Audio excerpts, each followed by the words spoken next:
There are four ingredients: people, equipment, infrastructure, and money. People, you saw just last week, the governor held a press conference where we're graduating engineers.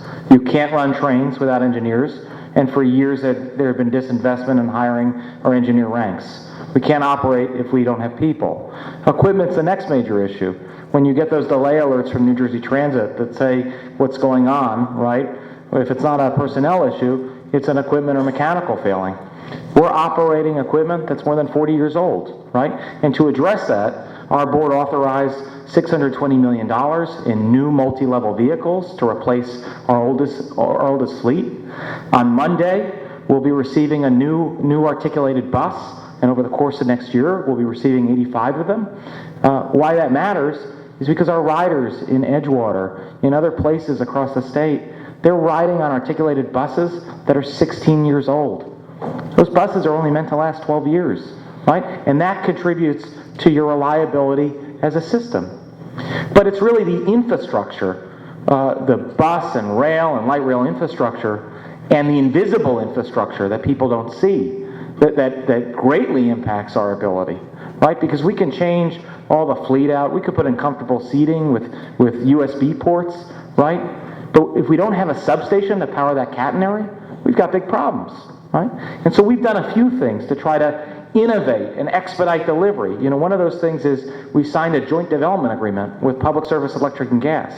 And we said, you know how to build substations. We have 28 of them, but you know how to build them better and quicker. Build this one for us. And they're constructing on our behalf, with the Board of Public Utilities, a $232 million substation in Kearney, New Jersey today. You know, and then it comes down to funding. And you heard the numbers before, but it's worth repeating, because I tell people we have a $1.4 billion capital program. And everybody says, well, why is there a problem, right? 49.2% of that capital program is used for the capital operating transfer, for debt payments, and to service pass-through grants. You know, that means roughly 50% of our capital program can be used for capital projects. You know, and of that, about 45% is committed to projects already underway or equipment already ordered.